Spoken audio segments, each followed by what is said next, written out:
I want to share a little with you about the Corridor of Hope.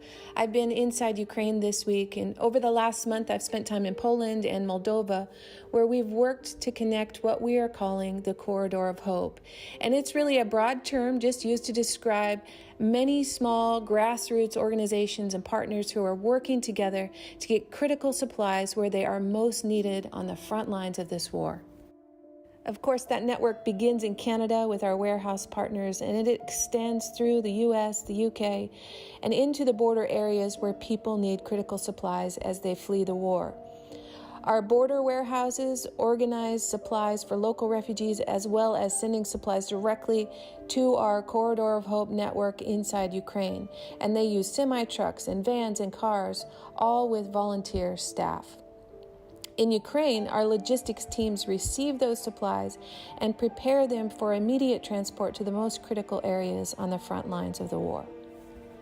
We have a pretty wide network of hospitals and medical facilities inside Ukraine who really need our support.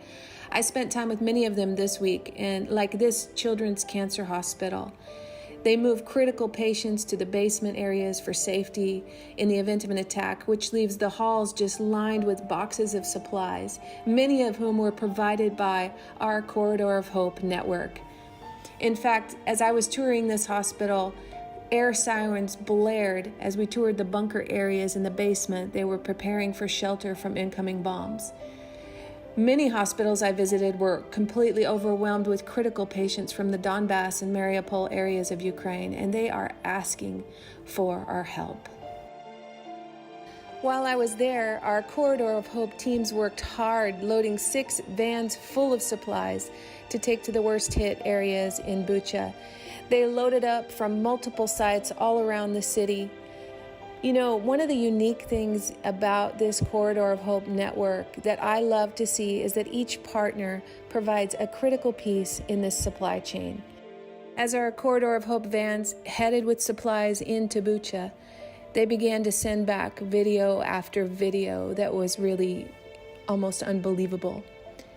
You can see from the footage here just how close we're working to the front lines. This Corridor of Hope network does not stop at the borders. They are brave Ukrainian volunteers who drive almost daily into war zones to deliver food, water, and medicines. And this video footage just shows what they recorded on their journey, and it tells a story of absolute devastation.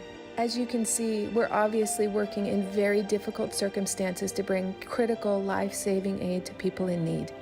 More than 600 medical facilities have been bombed since the beginning of the war, and Ukraine is asking for help. They are asking for mobile hospitals just like this one.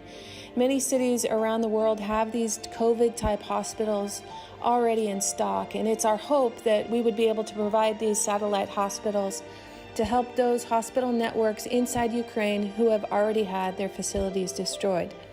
These facilities are costly, but there's no price we can put on the countless lives they will help us save. It's the least we can do to stand with and support Ukrainian friends who literally lay their lives on the line to defend their country. We're asking you to join our Corridor of Hope network and stand with us financially in this critical time. Thank you.